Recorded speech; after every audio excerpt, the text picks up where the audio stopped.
Hello, welcome to the Dine Sports audience viewing. This is Anthony and Nick here presenting UFC 314, a breakdown of the picks for UFC 314 Volkanovski versus Lopes going down in Miami, Florida this weekend. Great as always to go ahead and give you our predictions for these fights, thinking how we're going to see them play out this weekend. It's a really good card. Super excited for this event in Miami. Joined as always by Nick. How are you feeling about this event coming up? Yeah, really good, man. We've had some pretty ugly Apex cards the past few weeks. This is definitely much better than that. Not only that, I think it's one of the best cards on paper we've had so far this year. Obviously, the title fight up top, but top to bottom, just a lot of really good matchups, good matchmaking on this card. A lot of similar fighters taking each other on, a lot of ranked fighters in a bunch of these spots, and yeah, man, I'm looking forward to it. Definitely some good spots to exploit with betting. Some fun narratives as well. Looking forward to breaking it down with you. All right, well, we will get into it now. Starting with the main event, this fight for the interim, or I'm sorry, the vacant UFC featherweight title. Ilia Topuria moving up, leaving the weight class after two knockouts of Max Holloway in his last fight and Alexander Volkanovski, who looks to get his title back here, becoming a two-time UFC champion. His last two performances, not much I could really say negatively. I think Volkanovski did rush back coming that second fight against Ilia Topuria. I don't think we would have seen him chin so easily in that matchup had he taken a proper time in camp after a knockout just months before. So who's really the best lightweight in the world, Islam Makhachev. It's going to be very tough for Volkanovski to build back at this age and continue his dominance. But for so long at the featherweight division, he was just a cut above the rest, better everywhere. And as this young blood comes in and starts to oppose him once more, I just don't think Lopes is going to be an opponent that provides a huge stylistic challenge for Volk. And if we could even get, 80%, 75% of the Volkanovski that we've been seeing over the past several years, I think this should be him in the spot, winning his belt back. A short betting favorite, I think completely fair here. Lopes is dangerous. This is his first shot at the title after going on a 5-0 run. It's also just his first fight as the betting underdog since he joined the UFC, his debut fight against Movsar Evloev. He's well-rounded, I would say, but his best work is done early with his potent hands. Crisp boxing, not the most highly technically skilled guy, but Lopes certainly is not afraid to be aggressive, get in the pocket early, and go after his opponents. So I think the key here is Volkanovski surviving that first round, early action against Lopes. Obviously, a guy who's dangerous in those jiu-jitsu exchanges too, but we've seen Volkanovski against top level BJJ practitioners defending chokes in the past, and I really don't think Lopes is going to show him too many looks that he has not seen before. Um, Volkanovski has the much more complete skill set in my eyes, a clear advantage over Lopes on the ground if he wants to wrestle. And yeah, landing at a rate of over six significant strikes per minute, I think he's going to be able to put the work on Lopes over the course of a 5-round fight. We really haven't seen the Brazilian, show much in terms of his durability or, extended late into fights before. I would even say he slows down after that first round. So give me Volkanovski here. I think he's a great bet at minus 160. And New getting his title back. Yeah, I'm with you, man. I do think Volk's the side here. Obviously, Taporia vacating. It's kind of weird. I mean, it definitely feels like he could have continued to make that weight. He's looked amazing at 145 pounds. He's going to be small at 155, but he's not on this card, so we don't need to spend too much time on Ilya. I do think Volk's the side here. Obviously, the concerns are his durability, his age. There is that stat, like in title fights, when guys are over 35, under 185 pounds, they almost never win. I think Bilal was 35 when he just won his belt, but regardless, historically not the best spot for him. But I do think this is the type of matchup he tends to thrive in. If this fight took place a few years ago, the line would be crazy. Like he'd be minus three, 400, similar to what he was against, I don't know, maybe Yair. I think he was minus five or 600 there.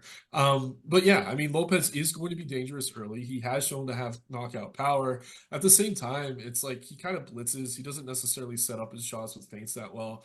He's not always throwing in combinations. And as tall as he is, he's not going to have a huge reach advantage here. I mean, Volk's arms are extremely long for his height. So yeah, I think the striking will be competitive early. I think outside of Volk getting caught and truly just being done, he should be able to extend this fight to the point where his skills start to shine and take over. As good as Lopes is on the feet, he absorbs pretty much just as many strikes as he throws per minute. Definitely hittable in exchanges. I think leg kicks for Volk are going to be a big part of his game plan here. Just kind of wear on him, take that power away. And if it does hit the mat, obviously Lopes is dangerous. But to your point, I mean, Volk's survived very tough positions before, namely against Brian Ortega in that title fight where Ortega was very firmly still in his prime. And yeah, I mean, Lopes, as good as he's been, I mean, he's been in competitive fights against Ortega himself. Dan Ige, very close fight, a fight that Ige took on a few hours' notice. And then other than that, I mean, his wins, other than the Sabatini one, which is going to age pretty damn well after last week, not really coming against the best level of opponents. So as good as he's looked, I do think he's a little bit overvalued by the market right now. He's definitely the younger, more athletic and explosive fighter, but I think Volk still has a major cardio advantage here. So as long as he doesn't get caught early, he should be able to extend this. And Volk can land takedowns if he wants to as well. If he is hurt in any sort of exchange, he's going to avoid the submissions, keep his chin tucked, and I think he's going to be able to extend this until Lopes's power is no longer as dangerous as it would be early. Definitely an interesting fight. I wouldn't get over invested on Volk again because of the age, because we don't really tend to see guys over 35 winning in these weight classes at this level. But Volk's a different breed. I mean, one of the best pound for pound of the past 10 years, one of the best fighters to ever fight at featherweight, if not the best. And yeah, I mean, he's definitely happy he moved up. So I'm going to go with Volk here. I think there is value on him as long as he's anything less than minus 200. Definitely back him on the money line. I think it's likely to go the distance. Wouldn't be surprised if he could maybe take Lopes out late. But if this fight were to finish, I'd imagine it'd be Lopes early. So if you're on the Volk side, you could maybe wait. Just make sure he doesn't get caught and then kind of enter live. It's just the books are probably wise to that as well. So I like Volk. I think it's a good price. I think he gets it done here and gets his title back. Yeah, I'm with you. And yeah, definitely outside of like round two, I would feel good about Volk in this spot, anywhere you could get him. Looking at the co-main event next, this is a good one at lightweight. Paddy Pimblett back in the United States, minus 160, the betting favorite against Michael Chandler, who could be had plus 135. I think this is a great matchup. It's a great test, really, for Paddy as he continues to ascend through the lightweight division. The past two matchups, Tony Ferguson, obviously aged veteran at this point. Bobby King Green, impressive win, mature showing from Paddy that in his last time out. But Chandler is going to be a real test into the division, like top 10, 15. Chandler's somebody that I've faded in really every UFC appearance. And truly, he doesn't belong in that like top 5 area. I think it's a test to see if Pimblett does belong, if he's able to execute with his grappling and, fight a smart game plan against a fighter in Michael Chandler that really never does. My biggest knock on this guy, it's his fight IQ, the decisions he makes in his matchups, the approach he takes to his fights. Really, he has a clear edge wrestling against most people. He never elects to go that path. Instead, Chandler engaging in brawls, leaving his chin exposed. A super hittable guy and somebody with just a chin that I really don't trust either. I don't know why people keep betting on this guy. I think he's very bad, and the UFC knows what they're doing with this matchup. I think Pimblett should excel in this matchup as long as he stays away from those explosive striking exchanges that Chandler wants to engage him in. He's the longer fighter. He should be able to use his kicks well to keep Chandler at the end of his strikes, and rather than engaging in the pocket where he can get hurt. Paddy is hittable. He fights with his chin up, but he's also an exceptional jiu-jitsu practitioner, and I think he should be able to get to Chandler at some point in this fight, get him engaged on the mat. And while Chandler's proven great too at surviving positions with Charles Oliveira, reversing his opponents on the mat, I think Pimblett should be able to control him. He's 8 years the younger fighter in this matchup, and I think he's just so much better and more athletic, and building into this fight. I think Pimblett should be able to get the job done, and getting minus 160 on him here, I feel comfortable. Definitely going to the window with Pimblett. Yeah, I mean, I know you're kind of a Michael Chandler hater. I do have to kind of check a few of the things you're saying, though. I mean, you're saying he's bad. I mean, his four UFC losses have come to guys that either held the belt or an interim belt. I mean, he's fighting the best of the best in the world, and he's competitive in most of these fights. I'm taking him here as an underdog. I like Pimblett. I've been a fan of his since he came into the promotion. I just do feel like this is a major jump up in the level of competition. And I know what the UFC is doing. Chandler is definitely one of the guys in that top five or near that top five that he could beat. But at the same time, it's not going to be an easy matchup. To your point, Chandler does have a terrible fight IQ. That definitely concerns me here. At the same time, he's going to have the better cardio. He's proven to have really solid durability. And on the mat, coming off a fight where he had pretty much Charles Oliveira on his back for 5 rounds and wasn't submitted, I have trouble seeing a scenario where Paddy's going to be able to finish him there. Pimblett does a good job kind of throwing big hooks and kicks to kind of keep his opponent at range. At the same time, I mean, Chandler does really work his way well into the pocket. He was able to tag Oliveira at times in both of those fights. And while he's certainly getting up there in age, and I am a little bit concerned about the durability, I do still think he is one of the more athletic 38-year-olds in the world. This guy is chiseled out of stone, absolute freak athlete. And while he hasn't had a ton of success in the UFC, I mean, he's winning bonuses for keeping these fights competitive. I mean, he's taking on the best of the best. Paddy coming off that nice win over Bobby Green. Green's not even a ranked fighter at this point. He's up there in age as well. Prior to that, I mean, Ferguson, Gordon, Levitt, like this is just such a dramatic step up in competition. And I don't want to overweigh that because of the age gap. But at the same time, I just don't really see a world where Paddy's getting easy takedowns and having a ton of top time. I don't really see a world where he's catching Chandler in an exchange that he's not taking more shots on the back end. And I believe is this a 3 or a 5 round fight? Yeah, 5 round Yeah. fight. Are you there? Yeah, yeah. Yep. So, I mean, the cardio too. I mean, we saw Pimblett fading at the end of the fight against Ferguson. Cardio certainly not a strength of his. I mean, Chandler, even fighting off submissions for 5 rounds against Oliveira, was there in the fifth round, and he had a few moments. Obviously, he was dominated, but he kept things at least entertaining and interesting. I do think that Paddy is kind of a worse version of Charles Oliveira. I don't think he has the same ability to kind of strike in the pocket and take Chandler down consistently. So I'm going to be on the Chandler side here. At the same time, the UFC wants Paddy to win. The crowd's going to be behind him for the most part. I'm not going to be surprised if he does find a quick finish, but I think the longer this fight goes, the longer the skill gap's going to show. And while I do rate Pimblett, I do think he's a good fighter. I still think Chandler is enough in the tank to kind of get past this test. This is a major step down for him in level of opponent, and I don't really think you could say otherwise. So I like Chandler here. I like the value on him. I wouldn't be surprised to see this go the distance, but I don't know. If it does, it's probably Chandler that's having more moments than Pimblett, especially a guy in Pimblett who's been known to fade late in these fights. So I'm on the Chandler side here. Not the most confident play. It's just two different levels of competition. Chandler coming off a fight against a very similar opponent in which he was dominated, but just a much higher level opponent than Pimblett. Obviously, Oliveira holding the belt for quite a while. I'm on Chandler here. I think there's value on him as an underdog. Okay, well, different on the co-main event. We will move on now to look at this bout at 145 pounds. Yair Rodriguez minus 190, the favorite against Patrício Pitbull, who could be had at plus 160. This is the UFC debut for Patrício Pitbull, who a few years, for all of his career, decorated Bellator fighter, 24-6 in Bellator, 10 wins in featherweight title fights there in Bellator.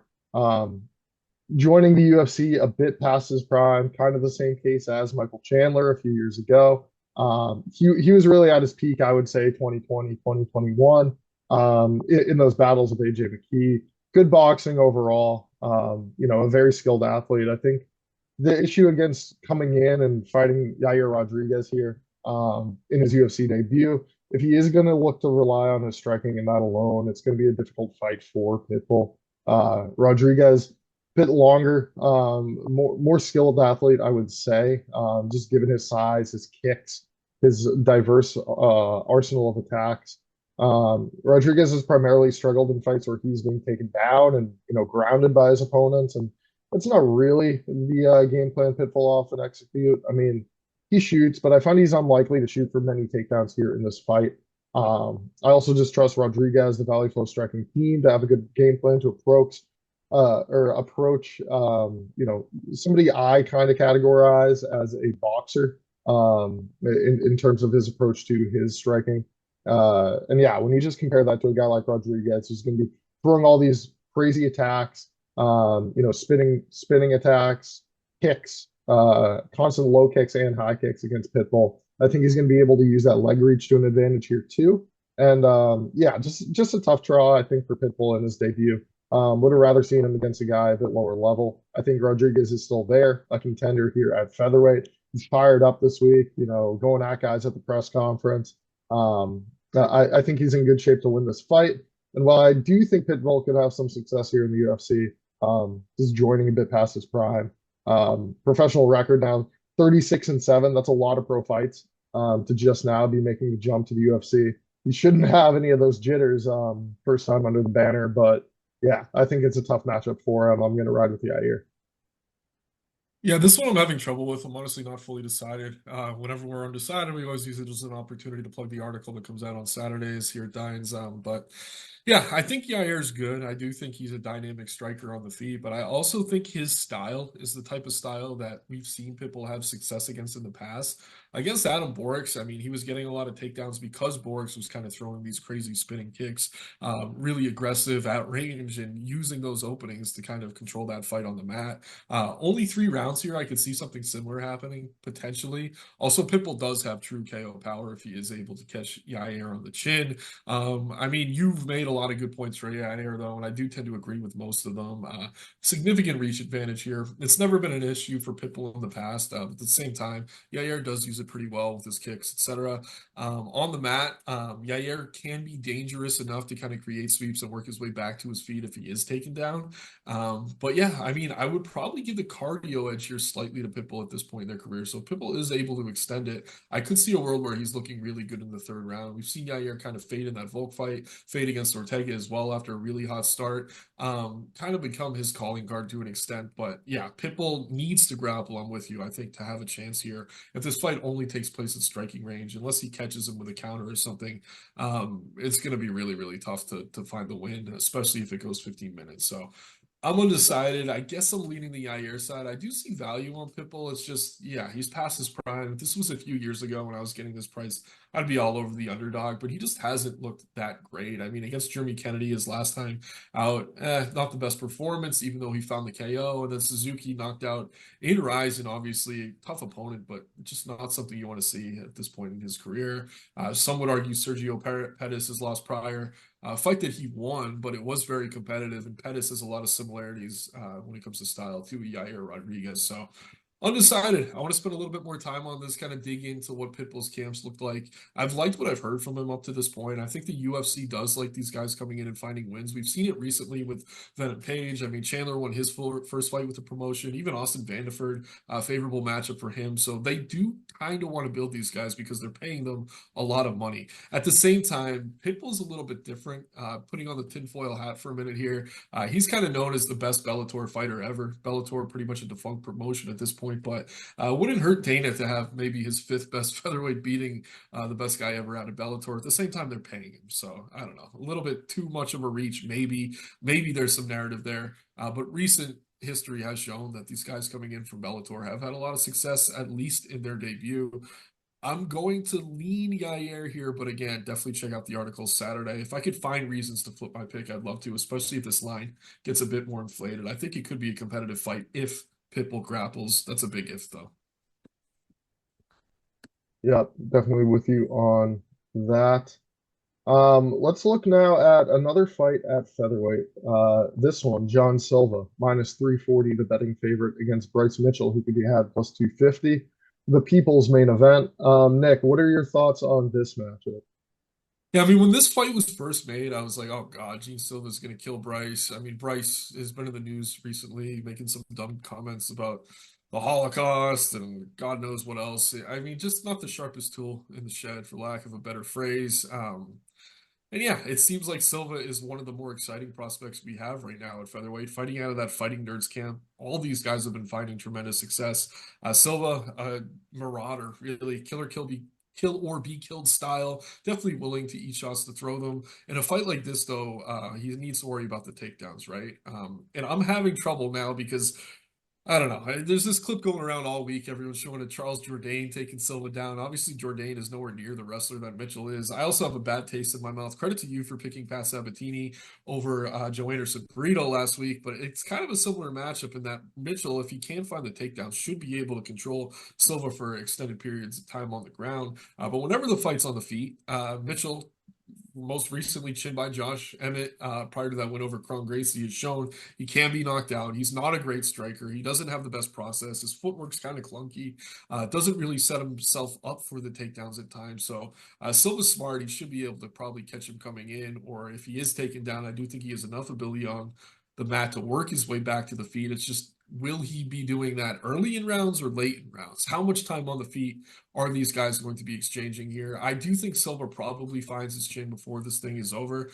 At the same time, I mean, I don't feel great about it because it is a very binary matchup in terms of styles. On the feet, Silva, the much better fighter. On the mat, though, I mean, Silva, as good as his jiu-jitsu may be, he does have a strong guillotine, which he could try to go for here. Not something he's probably going to be able to finish on a grappler like Bryce Mitchell. Mitchell, a very good wrestler. So yeah, I'm a little bit torn. At the same time, I'm going to stick with Silva for now. I do see that the line has been closing, though, dramatically. Silva, it's inflated. I think it opened around minus 350, closer to minus 220 now. And still closing because, again, we just saw a similar matchup, albeit at a bit lower of a level between Sabatini and Brito. I do like Silva here to probably find his chin before the end of 15 minutes, though. Just not nearly as confident as I wanted to be when this fight was initially announced. Yeah, it really is a tough matchup. Wow, I didn't know the odds had closed that significantly. I still had Bryce Mitchell 250. My pick here is Silva. While I wanted to get the Mitchell in this spot, I really just think the way the judges are scoring these fights, it's damage over that control. While Mitchell is probably going to be able to score those takedowns here early on, I don't think he should really just put on a backpack for Silva, keep him glued to the mat for a full 14 minutes. Silva's a guy out of this Fighting Nerds camp. They got to be wrestling. They got to be training the get-ups and all of Oh, that. yeah. We see Kyle Bahalio, very skilled grappler. I'm sure these guys have the takedown defense, even though Silva has not proven it yet in the UFC. Grounded a few times. This is the first occasion he's being tested by an actual skilled wrestler. So that's really the X factor here. If Mitchell is able to just glue him to the canvas. However, in any fight otherwise, I think Silva, the power that we have seen out of him is boxing skills. I don't think he's necessarily going to finish Mitchell but with strikes, but he is going to land a good amount of significant strikes on Mitchell over the course of 15 minutes here. I think he's going to cause some damage here. I think he's going to have a couple moments in this fight. So even if Mitchell is executing takedowns and ending up with 3 minutes of control time in these rounds, I would rather be holding a ticket on John Silva, even though you are laying some money with him minus 250. I probably won't bet this fight now. I mean, honestly, Mitchell was appealing at that plus 250, plus 280 range, but now if you're only getting 2-1, really no reason in my eyes to take a chance on him. Obviously, there's some questions regarding his chin, his durability, and against an elite striker, wouldn't really want to be holding that ticket either. So, yeah, I'm with you, John Silva in this spot, but certainly a very interesting clash of styles. All right, and now on to the main card opener. This fight should be a good one. Nikita Krylov minus 190, the betting favorite here against Dominick Reyes, who could be had at plus 160. This fight at light heavyweight, Krylov 11-7 in the UFC, but a lot of his losses are coming against the higher level opponents that he has faced. I would consider Reyes much more talented and technically skilled in terms of his striking. Whereas Krylov is a bit better on the mat, not necessarily a one-trick pony or anything, but he often likes to use his grappling early in his fights, engaging with his opponents where he has that advantage. He's got to be careful here. if he is going to elect to strike with Reyes in round one. Reyes much more explosive, has the power to finish this fight on the feet. Krylov does too. It's just a bit less pronounced and not necessarily a one strike knockout kind of guy, the way that Reyes can produce those KOs. Successful in his past two fights. It's going to be interesting. Really, I think if Krylov does look to execute a takedown in round one, in his previous two octagon appearances, he's landed 9 takedowns. Reyes 82% takedown defense over the course of his career. So it's going to be very interesting to see that dynamic if Krylov does look to shoot, if Reyes is able to keep this fight standing. Because if he is, it's going to be the power advantage for him. I think he's slightly bigger, the fighter here. Starting to build some momentum again with 2 wins in a row. Serious live underdog. And yeah, his path just seems a bit clearer to me than it is for Krylov. Well, I think Krylov is definitely skilled, definitely able to get the win in the spot. Dominick Reyes getting plus money here on this nice little win streak. I'm going to ride that resurgence. I think he has the power to knock out Krylov, and I think he should be the better striker in this matchup. Yeah, I mean, Reyes is a great story. I like the guy, fun fighter to watch. I mean, he really bounced back nicely, getting those 2 wins against Smith and Jacoby. I'm on the Krylov side here, though. My one concern is the long layoff. I mean, we haven't seen him in action since March of 2023, so obviously not a great thing to see. And he was scheduled to fight Mirzakhanov in November last year. Mirzakhanov pulled out of that fight. So no knock on Krylov, but as long as he looks like himself at weigh-ins, face-offs, everything else, I do think he's a side here because this is probably going to be a car crash. I mean, Krylov's super aggressive early in his fights. The only time he's been knocked out professionally was when he was still fighting at heavyweight. And this is what, 12 years ago now, still in the UFC. This guy's been here forever. Really good striker, and I think you're underrating his striking a bit. I mean, he's the better defensive striker in this matchup, absorbing less than 2.5 strikes per minute. Fights out of that karate stance. Does a good job kind of managing distance. I mean, Reyes dangerous, right? He's going to come forward. He kind of works well behind his jab, but he's a little bit more predictable, in my opinion. And so if these guys are just going to stand and trade in the middle, I favor Krylov's durability, certainly. And Krylov, not a guy who's afraid to try to take the fight to the mat, where he is a dangerous submission grappler, averaging 2.3 takedowns per fight.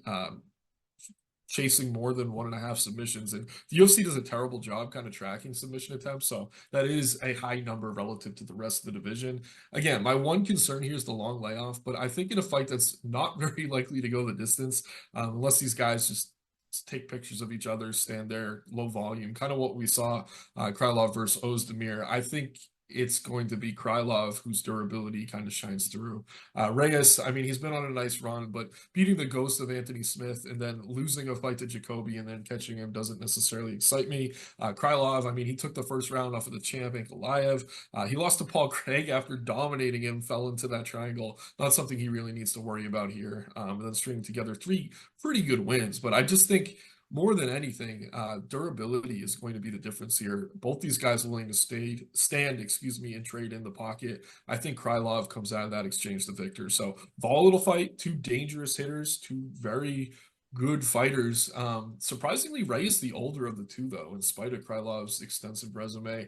I do think he's the side here, even as the favorite. Also, don't think this fight goes the distance very often, so it could also probably parlay in no distance, under 2.5. But Krylov the side for me, and what should be a very fun fight for however long it lasts.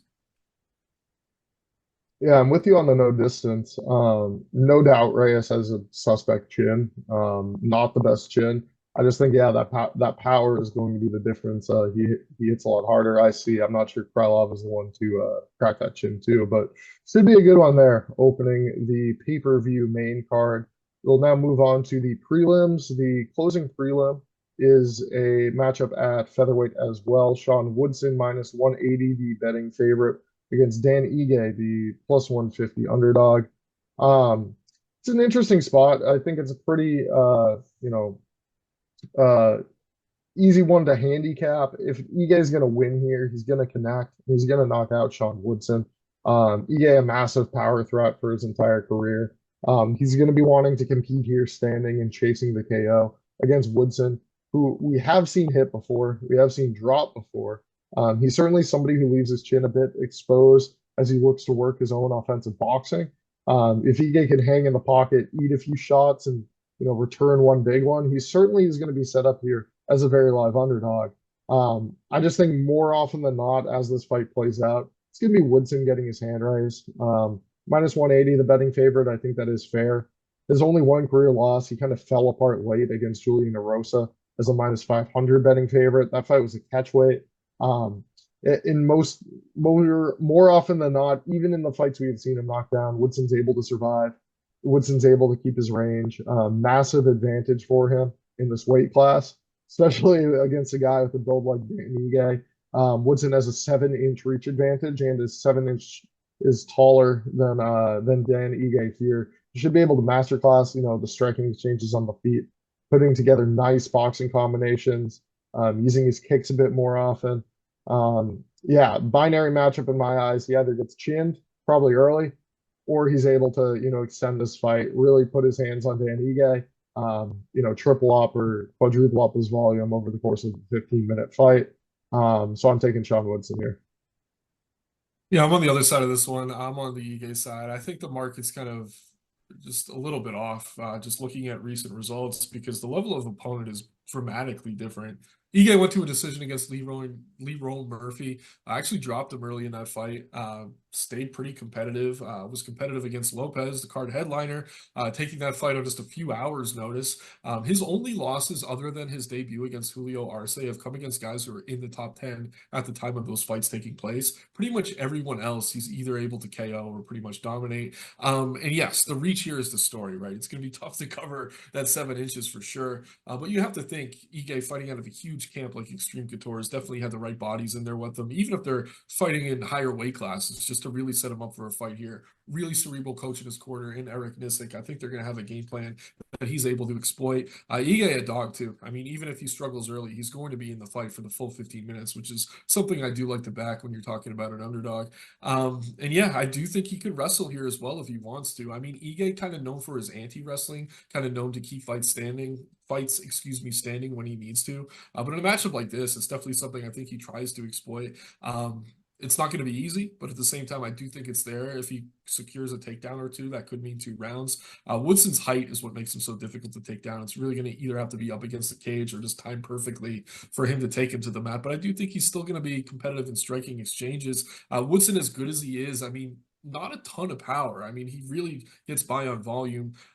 He's going to be landing his jab. I know that, just especially at distance against Ige. But I think Ige is going to be able to kind of work in, land some leg kicks, probably find him in the pocket, either find the KO or start to land more damage over the course of 3 rounds. And as good as Woodson's been, man, I mean, the Caceres fight was super close. Jourdain, another really close fight. Other than that, I mean, beating Padilla, Bazooka, his last few, I'm just not impressed at all at the level of competition. Ige is in here against killers. I mean, the best fighters on this card, and I mean, Leroy Murphy, who's set up for a title shot, coming off that win over Emmett last week. It's just, yeah, the age gap isn't that wide either. It's not like this is a young prospect taking on some grizzled vet. I think Ige is still pretty solid in terms of his athleticism. Woodson, I mean, long career as a boxer. He was up at heavyweight at one point. He's really seen a transformation, and he's been fighting great. I just think even with the huge reach advantage here, I think Ige is just the better technical fighter, and I think he's going to be able to put together a game plan to get this one done. I like him as an underdog. It's mostly the level of competition, but I just think he's the more well-rounded of the two. And he knows what he's getting into here. He's not going to come in unprepared. I like him. I think he gets it done. All right, not surprised to be different on that one. Yeah, certainly a good matchup there, the featured prelim. We'll look now at this fight.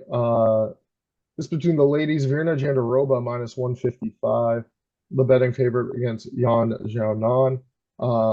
This woman's strawweight matchup, Jandiroba's red hot, winning 4 in a row coming into this matchup, submitting Amanda Lemos in her last fight, and now drawing who I view a bit similar opponent in Yan Xiaonan, way better. I mean, Xiaonan, title challenger, very skilled, precision, high volume striker that causes issues for opponents on the feet. Her last matchup against a grappler as well, but faring well, beating Tabitha Ricci. Really with Xiaonan, it comes down to a lot of the times her ability to defend opponent takedowns, keep her fight standing, using her strikes and great counters to get the job done. We saw Zhang Wei Li, the champion, have a lot of success grappling against Xiaonan. And I think Jandiroba has the strength and also the technique to put her in a lot of those same positions here. So you should be able to dictate how this fight goes based on her ability bringing it to the mat. And just lately, too, Jandiroba has been relentless in pursuit of the takedown. She's only converting a third of her takedown attempts, but she really just puts her head down, charges opponents as needed to bring her fights to the mat, even if she is denied her first few attempts here on Xiaonan. I think she is going to force her to the mat at some point early in this bout. And I think Jandiroba certainly has the skills to win here by submission, too. So, yeah, at these odds, I certainly favored the grappler in this matchup. I think Xiaonan, again, super dangerous striker, has a clear advantage striking against Jandiroba on the feet, but Jandiroba has some power too. She's kind of a dog. She can fight through a lot of those tough scraps too. When her bouts are standing for prolonged periods of time, because again, her takedown efficiency is not that good. I just think she will be able to get the one or two she needs to at some point ground Yan Xiaonan and put her into a position that she could finish her. So I really like Jandiroba. I'm gonna have some money on her this weekend. Feel good in the spot. Yeah, this one is a little bit tricky for me just because of how binary it is. Obviously, Xiaonan, the much better striker by a large gap. Verna, the much better grappler, excuse me, by a large gap. And yeah, I mean, Verna, she is on a hot streak. Not always the best entries for takedowns, just a 34% takedown accuracy in the UFC. We've seen Zhao Nan's striking takedown defense improve dramatically over her last few fights. But that's what this fight comes down to. Can Verna get the takedown or not? And I think it's really as simple as that. Over the course of 15 minutes, probably. I think she could probably find it. But at the same time, I'm not going to be surprised like if she can't get her down because Xiaonan's big. She's got a wide stance. She's difficult to take down, especially if she's up against the cage. And if Verna can't take this to the mat, I expect she's going to get picked apart on the feet. So whichever side you're on, you're either going to feel really smart or really stupid because I don't think there's a world where this is just a super competitive back and forth fight. I think either the striker looks dominant or the grappler looks dominant. With you currently siding with the grappler, a fight I do want to spend a bit more time on though, because we're going to feel really wrong if she can't take her down here. And this is one of those spots. I mean, it's a tightly lined fight. But yeah, I mean, it's just so binary. It's really tough to know which way it's going to go.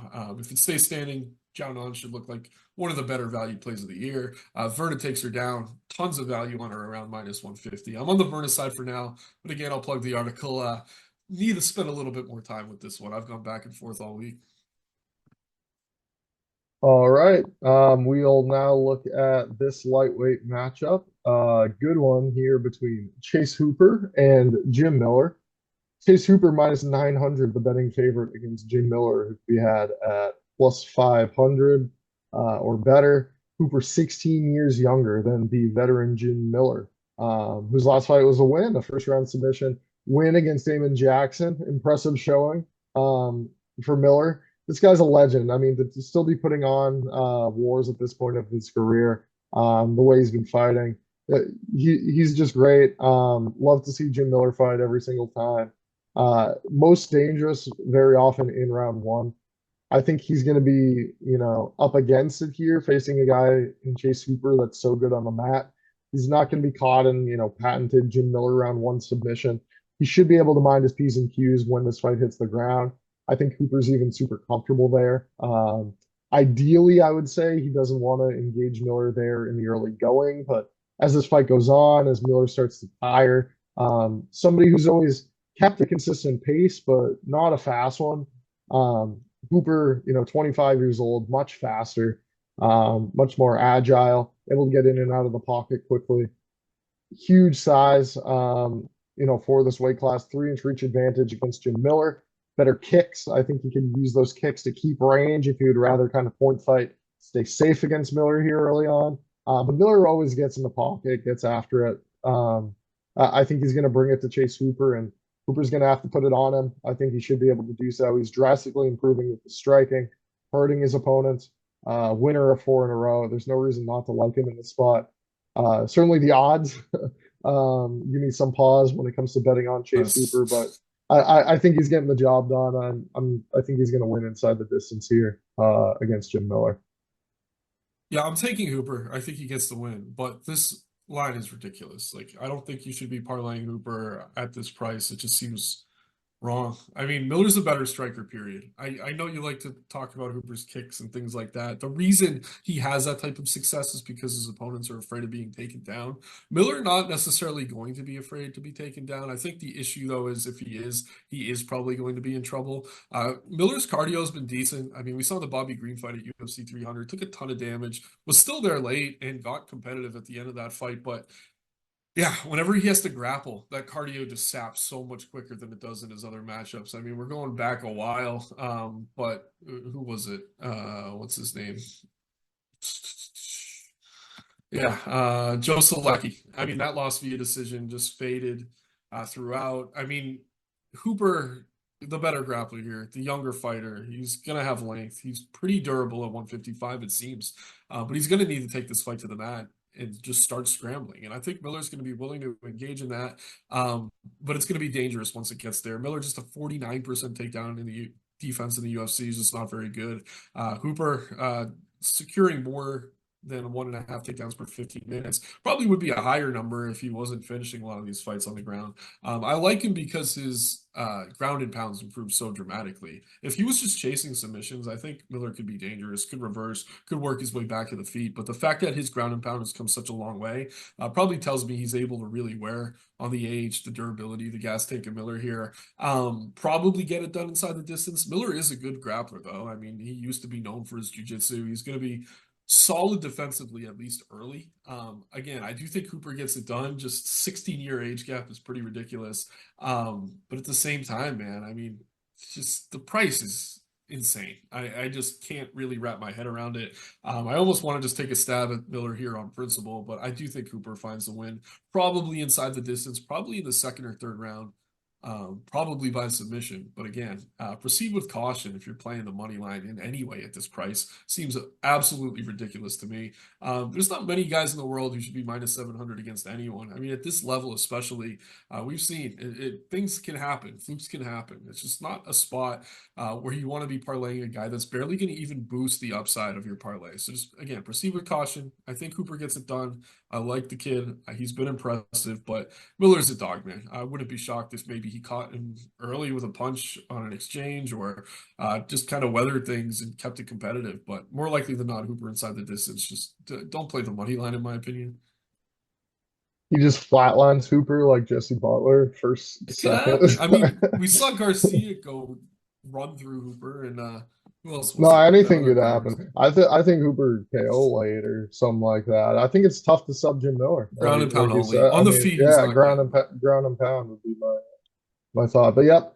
All right, sticking to it at or now featherweight here. Julian Erosa minus 340 is going to be the betting favorite here against Darren Elkins, who could be at plus 260.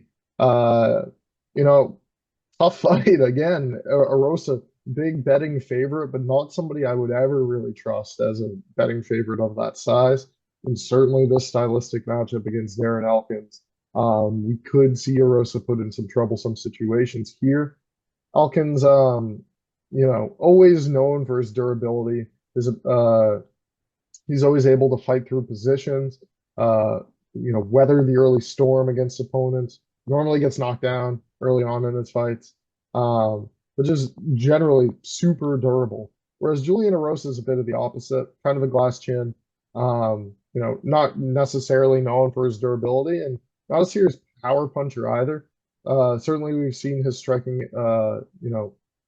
in spurts, knocking opponents out in the past. But his past two wins have been by, guillotine choke. He's good at, getting on his opponent's neck, snatching it up, using his length, preventing his opponents from clearing their legs, and getting out of his grasp. And I think a guy like Elkins is going to be able to fight out of a lot of the positions Erosa has been winning with.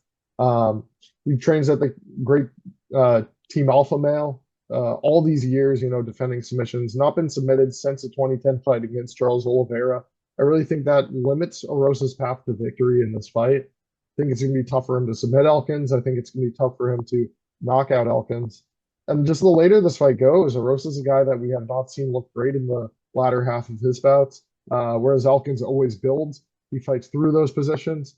If Erosa's pulling for guillotines, Elkins is going to be on top. So I really think he's a super live underdog in this spot. He doesn't appear to be a tough matchup, but I think Erosa is going to be fading the longer this fight goes. And I would much rather be holding an Elkins ticket at plus 260 than a big bet on Julian Erosa.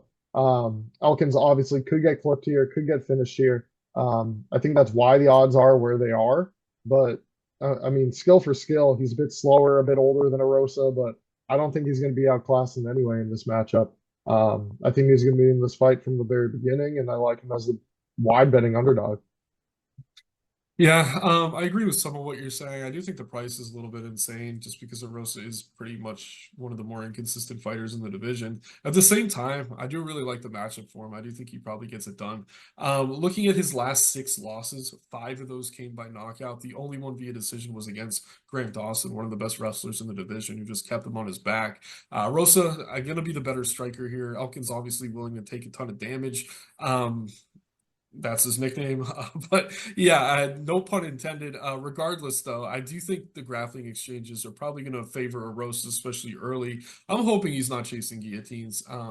Elkins was submitted via guillotine pretty early in his career, but to your point, I do agree. I think he's going to be able to fight out of a lot of those submissions. I just think more likely than not, this fight takes place mostly on the feet, where Erosa is going to be landing much more volume, staying safe, using his length, working behind his jab. And if Elkins starts trying to take him down, unless he's tired, he's going to be able to mostly keep things standing. Pretty impressive resume, too, for Erosa over his past few fights. I mean, the win over Christian Rodriguez, aging pretty damn well. Ricardo Ramos, a guy who used to be quite highly considered as a prospect, can say the same for Hakeem Dawodu. Not Steve Garcia. I was thinking of Steve Peterson, who ran through Chase Hooper a few fights back. Had that pretty ugly split win decision over him. But yeah, I don't know. I just think both these guys up there in age, but Elkins certainly the more weathered of the two. It's tough. I do like Elkins. It's a guy I do back a lot as an underdog. I actually was on him his last 2 fights that he won as an underdog against Pineda and Brown. But this time around, I'm going to be on the Erosa side. I just think stylistically it's a tough spot. Rosa, you never want to back him against someone with KO power, but we really haven't seen that out of Elkins in years. So on Erosa here, I agree with you, though. I do think the price is a bit ridiculous. Okay, we'll move on now. Look at this matchup at middleweight. Michał Oleksiejczuk minus 190, the betting favorite here against Sedriques Dumas. 160, the betting underdog. What are your thoughts on this matchup? Yeah, so Oleksiejczuk just switched over to Fighting Nerds, which is pretty interesting.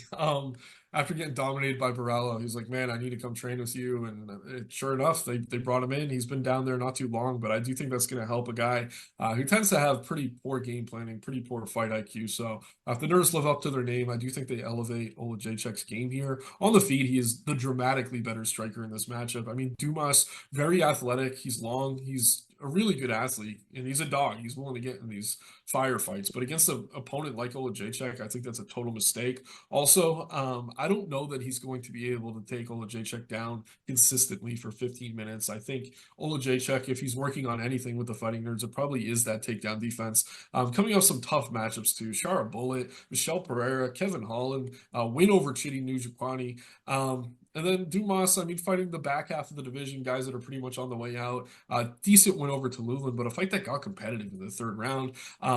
Yeah, I like the Oleksiejczuk side here. I think there is a world where Dumas could maybe catch him or maybe kind of lean on his grappling to win a narrow decision. I just think there's just far more past the victory for Oleksiejczuk. I love this change in camps. Guy who was talking about retirement a few fights back seems completely rejuvenated.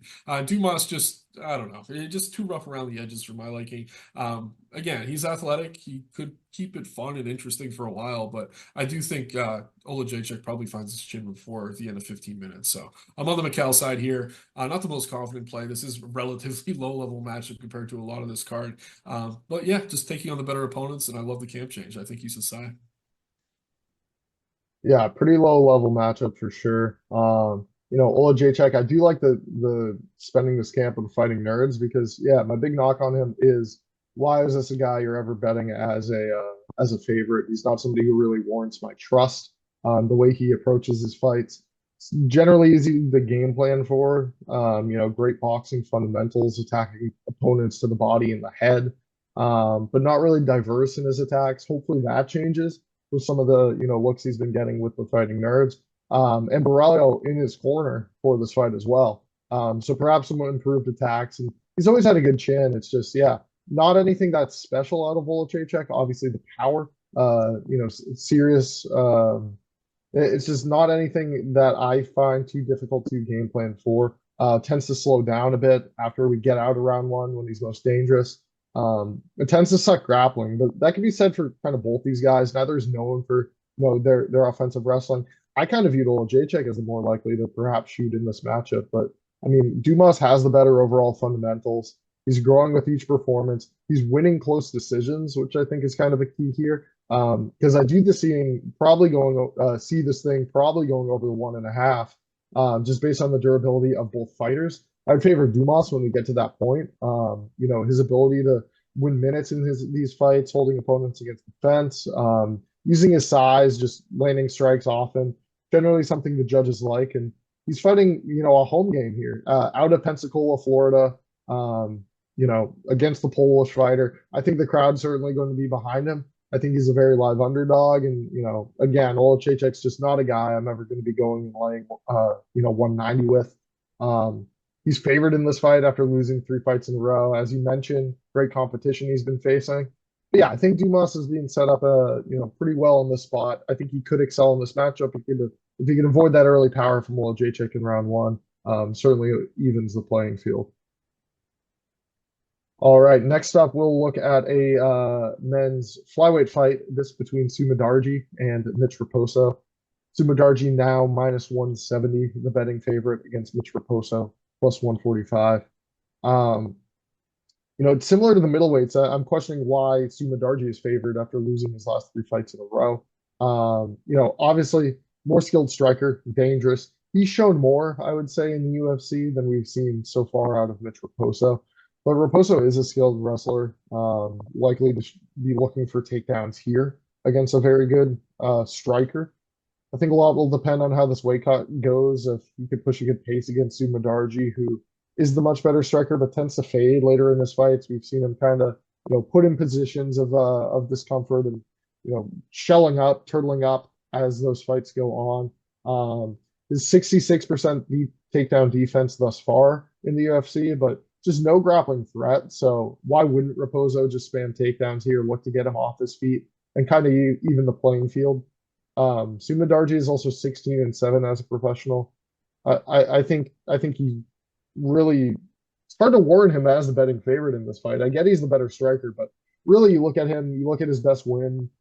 Is it Andrei Sukumtov? I mean, I find it hard to get to the betting window with him. So I would much rather go with Raposo as the underdog. That being said, Mardarji was minus 220, the favorite earlier in the week. I could have had Raposo at plus 180. I should have bet him then. I really don't feel confident betting him now at plus 145. I might not. So really depends how these odds go. I mean, even if it closed further, Mardarji would probably be the better play. But yeah, I'll end up on Raposo here as the underdog. I think he should be able to lean on his wrestling and hopefully win a decision here against Mardarji. Yeah, I'm on the Sioux side. And honestly, dude, I mean, you got to look at who these guys are fighting. Like 3 losses or 3 wins doesn't really mean anything if it's coming against a certain level of opponent. Like all 3 guys he fought are ranked. I mean, he fought competitively against Charles Johnson, a guy who tried to take him down but couldn't, showed improved takedown defense, was competitive for 15 minutes. But yeah, I mean, I'll say this. I'm not super bullish on Sue here, but I do think he's the rightful favorite. He is going to be my pick. The striking ability at range is just such a dramatic gap here. 8-inch reach advantage. I mean, if we want to talk about the Ige Woodson fight, same as this fight right here. And Mitch is very small, even for a flyweight. So even if Sue's taken down, like he could just kind of use his sides to kind of crab and work his way back to his feet. We've seen improvements coming from him recently, and I think we're going to see a little bit more of that here. Mitch does have the path, but he's going to have to control him for the better part of 15 minutes. And to your point earlier, judges have been scoring damage more favorably lately. I do think the UFC wants to keep as many of these young Chinese prospects on the roster as possible, given the size of that market. Mitch, one of the lesser talents in the division, in my opinion. I think they're trying to get him a win here. A lot of guys get cut after 3 losses. There's a reason Sue's getting another shot here against a pretty low-level opponent. So he's the side for me. I do think he's able to strike at range. And if he can't find an early finish, probably keep things competitive and have the bigger moments, just create more damage over the course of 3 rounds. Don't hate the shot on Raposo as an underdog, but a lot of the market's getting there. I mean, the steam is dramatic at this point, in my opinion. Yeah, minus 170 in some books. Like that doesn't seem even wide enough for me. So I know we disagree on where the bookmakers are setting this line, but I do think Sue is just the better fighter of the two. Not a good grappler, but still more well-rounded, showing improvement, taking on a much higher level of opponent. And I think his size should allow him to defend takedowns enough here to keep this on the feet, enough to find the win. So on opposites again on this one, but again, another low-level matchup. It's tough to really be super bullish on either side.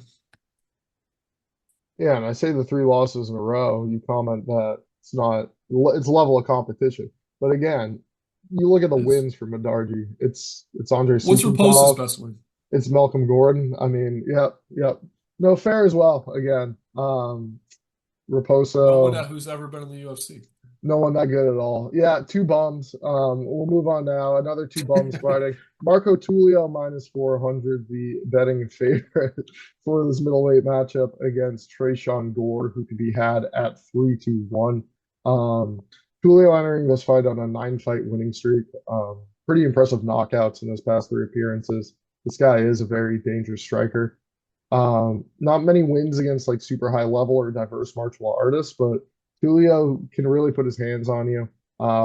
Training out at shoot box to Diego Lima, really good Muay Thai, more dangerous than Gore, although I would say the power is similar. Tresean Gore is a guy that certainly packs a punch. He's fine in engaging opponents when it comes to throwing his hands on the feet, but his past 2 wins also by nasty guillotine choke. He's fine also wrestling as needed. And I think in this matchup against Marco Tulio, there is some value to be had on Tresean Gore. If he is going to engage in the pocket, throw hands, rely on his power, I think he is more live than plus 300 would suggest, in a brawling type matchup.